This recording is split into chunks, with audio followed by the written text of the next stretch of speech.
Hello အားလုံးပဲမင်္ဂလာပါဒီနေ့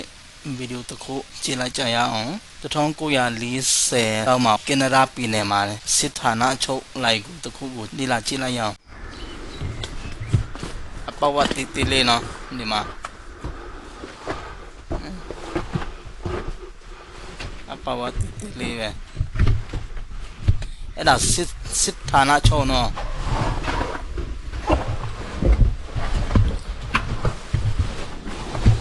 Canada Gulf War lấy súng Gulf War khắc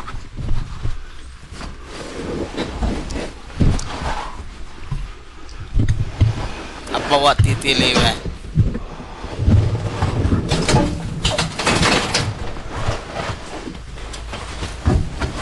tur khát giặc quá xóm đi lại agak lấy súng Gulf War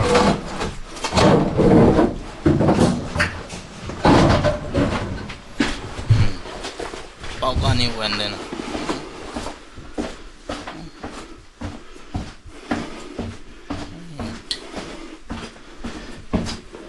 cháu xe chứ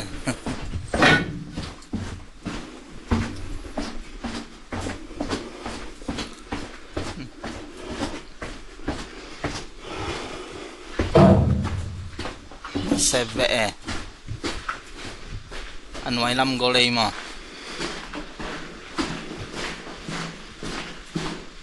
áo mà chế nó áo mà chế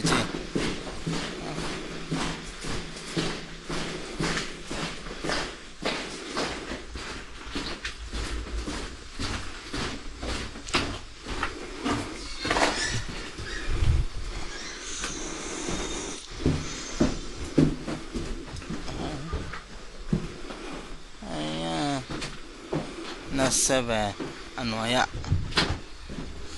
khàn của nó về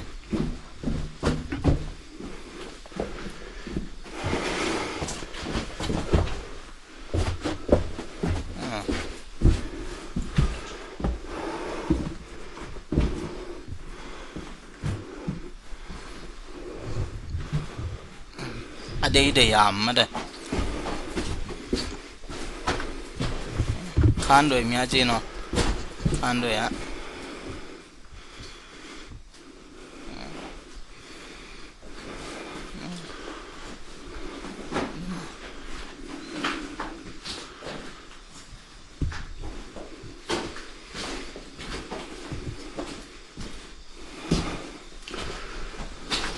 sit thà nạ chụp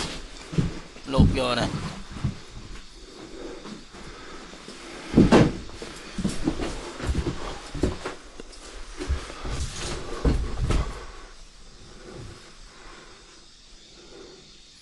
nhưng mà bỏ tới đệ là ô làm tí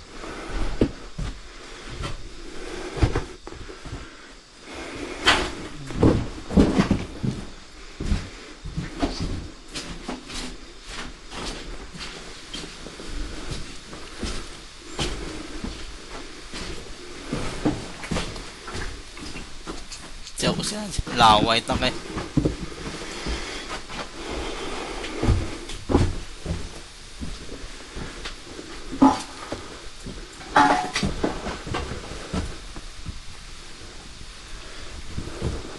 tung cả nó làm bộ tới để làm thế này